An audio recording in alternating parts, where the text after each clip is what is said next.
Plein Diaries, Episode 2, Training My Eyes. Pre-planning. Today began before I ever reached the field. This time I started with preparation. I cut the watercolor paper down to size, mounted it to board, gessoed it, sanded it, and repeated one more time, then laid down a base color before heading out. It wasn't about efficiency. It was about choosing how I enter the work. That surface surprised me.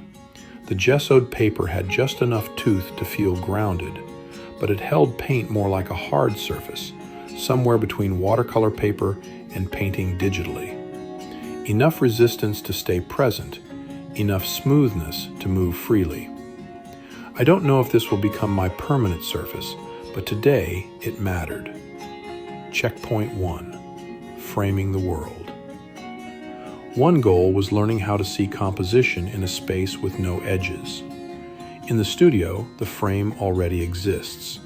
Out here, the world just keeps going. I brought a mat board frame to carve a rectangle from the landscape. It helped, some. What surprised me was how much my phone camera did the work. I'm so used to seeing through that viewfinder that composition immediately made sense. The mat board framed the space physically, the phone framed it intuitively. That's worth paying attention to. This isn't about right or wrong tools, it's about learning how I see. Checkpoint 2. Finding landmarks. I still struggled with disorientation. I'd paint one rock, look down to translate it, then look back up and lose my place. What changed everything was unexpected. The rocks started turning into characters. One became a face, another looked like a turtle, another carried a presence I can't quite name. Once that happened, I stopped getting lost. Each rock had an identity, and once it had an identity, it had a relationship to the others. The landscape stopped being a mass of detail and became a set of distinct forms working together. Next time, I want to lean into this earlier, naming what I see, simplifying it to one or two defining traits, and letting the rest suggest itself. Not everything needs to be said to feel complete. Checkpoint 3. Time and decision. I planned to paint for 3 hours. At some point, I realized I had about an hour left, and I was only halfway through.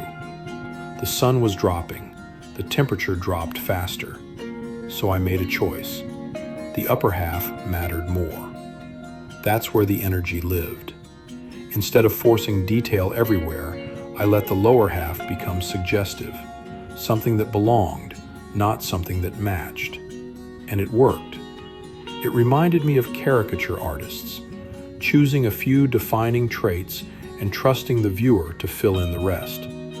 That may be a key going forward. Find the heart of the landscape and let everything else orbit it. Extra field notes. A few practical things surfaced.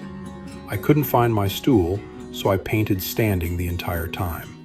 Not planned, but I crossed that comfort line anyway. I also realized I may need a second camera dedicated to this series, one that lives in the car. Less friction, more spontaneity. And while shooting B-roll another day, I was approached by a couple of guys managing a parking area. Nothing dramatic, just curiosity. We talked. It was good. Afterwards, something simple clicked. I should carry business cards. Not as proof of identity, but as a signal of intention. A quiet way of saying, this matters. Closing reflection. This painting didn't feel blind. It didn't feel like I was trying to paint the way someone else would. I pulled my own style into it, and that gave me a baseline. Not how it should look, but how it could look if I trusted myself. Sketching first helped. Naming forms helped. Letting go of unnecessary detail helped. There's still a lot to learn. Time, perspective, efficiency. But today felt like progress instead of guessing. And maybe that's the point of this series. Not perfection, not performance, just learning how to see, and choosing to keep going, even when the light fades and the cold sets in. Thanks for watching. Subscribe to see upcoming episodes,